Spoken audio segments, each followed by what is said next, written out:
How to talk about self, यानी कि अपने बारे में कैसे बात करें, अपने बारे में या किसी के बारे में कैसे बात करें। इसके लिए मैं 3 शब्दों की बात करूंगा, यूज ऑफ इज, एम और आर। इनमें से इज का प्रयोग किसी भी सिंगुलर सब्जेक्ट के साथ होता है, यानी कि जहां पर भी हमारे पास एक वचन वाला कोई भी सब्जेक्ट दिया होगा, एक वचन वाला कोई भी कर्ता दिया होगा, वहां पर हमारे पास इज का यूज होगा। जैसे ही, शी, इट, सिंगुलर नाउन जैसे बॉय, गर्ल, मोहन यानी किसी का नाम, इन सब के साथ इज का प्रयोग होगा वर्तमान में, प्रेजेंट में। एम का प्रयोग केवल और केवल आई के साथ होगा, आई यानी मैं, जैसे I am a student. Are का प्रयोग प्लूरल सब्जेक्ट्स के साथ होगा, कैसे we, you, they, plural subject कोई भी, जैसे boys, girls, friends etcetera. Am के प्रयोग की अगर मैं बात करूं, जैसा कि आप स्क्रीन पर देख रहे हैं, स्कूल गोइंग बॉय है और वो बोलता है I am Mohan, I am a student, I am your friend. जब हम अपने बारे में बात करें तो आई का प्रयोग होता है। मैंने जैसा बताया, दूसरे के बारे में बात करेंगे तो इज का प्रयोग होगा, जैसे यही स्कूल गोइंग बॉय अब दूसरे बच्चे के बारे में इंट्रोडक्शन दे रहा और बोल रहा है he is Shyam, he is a student, he is my friend. Is का प्रयोग सिंगुलर यानी कि एक वचन सब्जेक्ट के साथ होता है, जैसा मैंने आपको बताया। She is Seema, she is a student, she is my friend. बात करता हूं मैं आर की। आर का प्रयोग प्लूरल के लिए होगा, यानी कि एक से ज्यादा के लिए, प्लूरल मीन्स बहुवचन के लिए, एक से ज्यादा के लिए। यही स्कूल गोइंग बॉय बोलता है। आप पिक्चर में देख सकते हैं 4 बच्चे हैं, इनके बारे में बात करता है। यद्यपि अगर ये हमारे पास 4 से ज्यादा हो तब भी कोई दिक्कत नहीं, कहने का मतलब एक से ज्यादा हो तो हमारा प्लूरल हो जाएगा, यानी कि बहुवचन हो जाएगा। जैसे दे आर माई फ्रेंड्स, वे मेरे मित्र हैं। दे ऑल आर स्टूडेंट्स, वे सभी विद्यार्थी हैं। जैसा कि मैं आपको पहले ही बता चुका हूं, are is used for we, you, they and plural subjects. बात करता हूं मैं पॉजिटिव एंड निगेटिव की। जब भी हम एक स्टेटमेंट को पॉजिटिव वे में लेते हैं, पॉजिटिव क्या है? एक ऐसी स्टेटमेंट जिसमें ना तो नहीं दिया हो और ना ही क्या दिया हो हिंदी के वाक्य में, वो हमारी एक पॉजिटिव स्टेटमेंट है। कैसे? जैसा कि आप स्क्रीन पर देख रहे हैं, आई एम अ टीचर। निगेटिव बनाने के लिए हमने हेल्पिंग वर्ब के ठीक बाद आई एम यानी कि नॉट, उसके बाद आप दोबारा से फर्स्ट वाली लाइन देखिए, लिखा है अ टीचर, यानी कि पॉजिटिव में स्टेटमेंट थी आई एम अ टीचर, यानी कि मैं एक अध्यापक हूं, और निगेटिव में हो गया आई एम नॉट अ टीचर। इसी प्रकार से ही इज अ स्टूडेंट, और निगेटिव में यानी कि नकारात्मक वाक्य जिनमें नहीं का प्रयोग होता है कि he is not a student, वह एक विद्यार्थी नहीं है। She is an engineer, negative sense में she is not an engineer. It is a ball, it is not a ball, यह गेंद नहीं है। We are friends, we are not friends. You are advocate, तुम एक वकील हो। You are not an advocate, तुम एक वकील नहीं हो। दे आर पुलिसमैन, वे पुलिसमैन हैं यानी सिपाही हैं। They are not policeman. Interrogative and interrogative plus negative, जैसा कि मैंने आपको पहले बताया था, साधारण वाक्य वे वाक्य हैं जिनमें न तो नहीं का प्रयोग होता है और न ही क्या का प्रयोग होता है।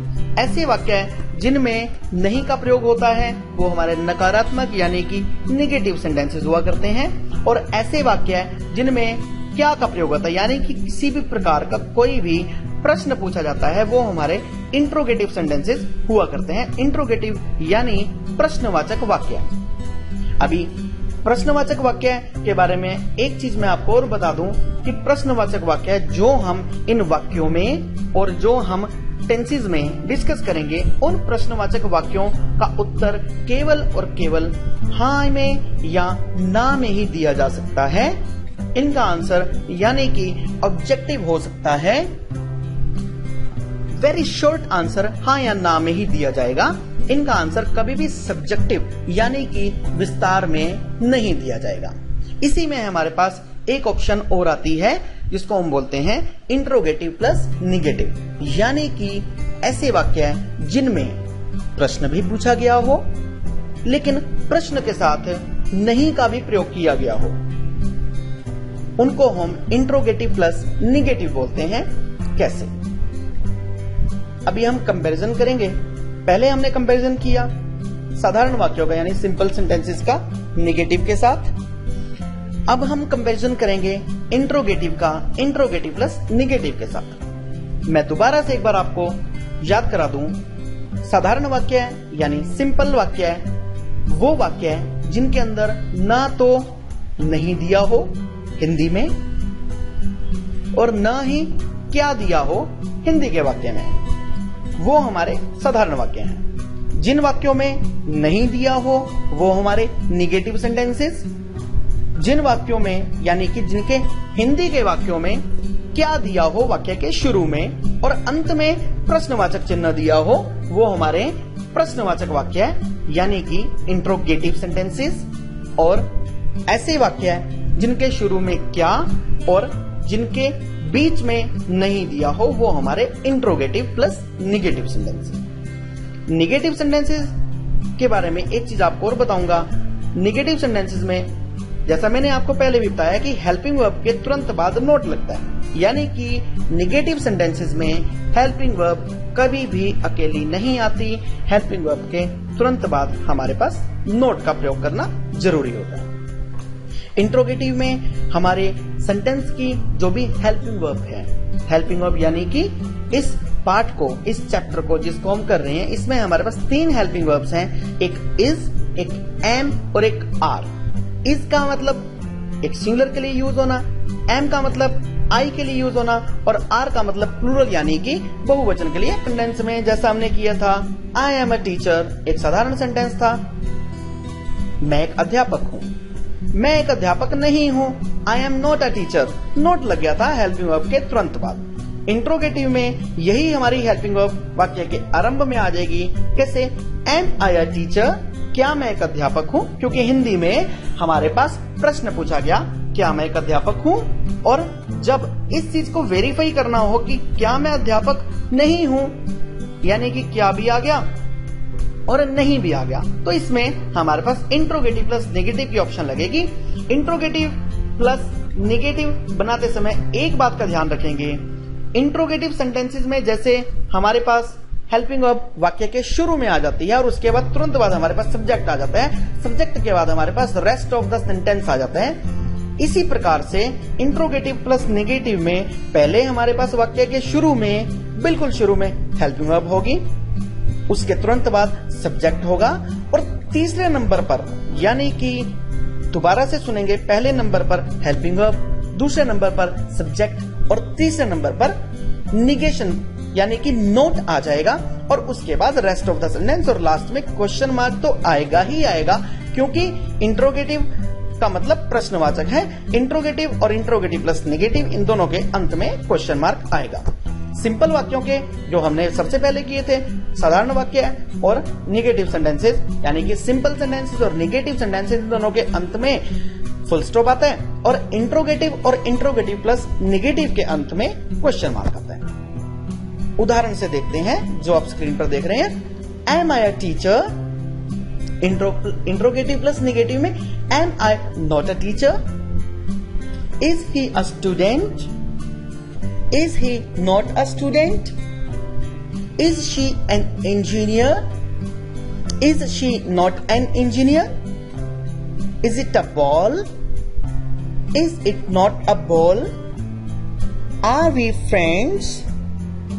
Are we not friends? Are you advocate? Are you not an advocate? Are they policemen? Are they not policemen? इस बात का ध्यान रखें इंट्रोगेटिव और इंट्रोगेटिव प्लस नेगेटिव वाक्यों को बोलते समय कि हमारे बोलने की सेंस जो है, हमारे बोलने की जो टोन है, उसमें एक प्रश्न का प्रभाव उत्पन्न होना चाहिए। यानी कि एक प्रश्न अवश्य ही प्रश्न की टोन होनी चाहिए। ध्यान से देखिए, अगर मैं इसी सेंटेंस को ऐसे बोलता हूं, एम आई अ टीचर, तो इससे हमारे पास किसी भी प्रकार के कोई प्रश्न का प्रभाव उत्पन्न नहीं हुआ। प्रश्न का प्रभाव कैसे उत्पन्न होगा? Am I a teacher.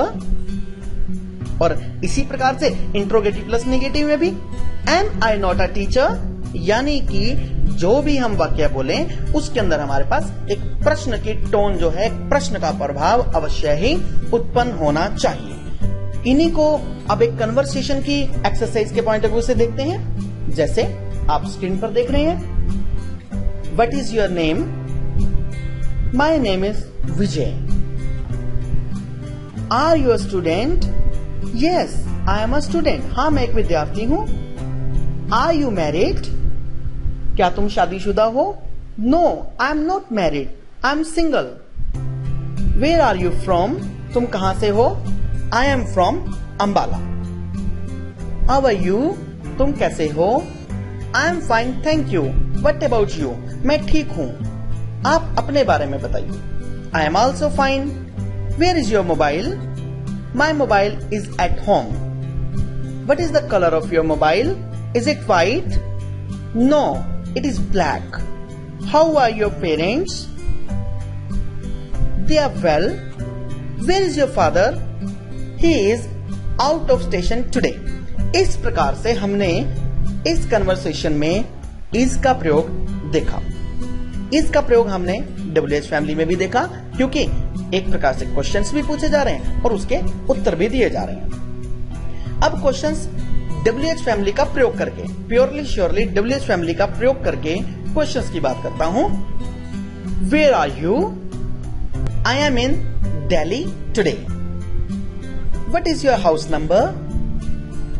It is 20/84।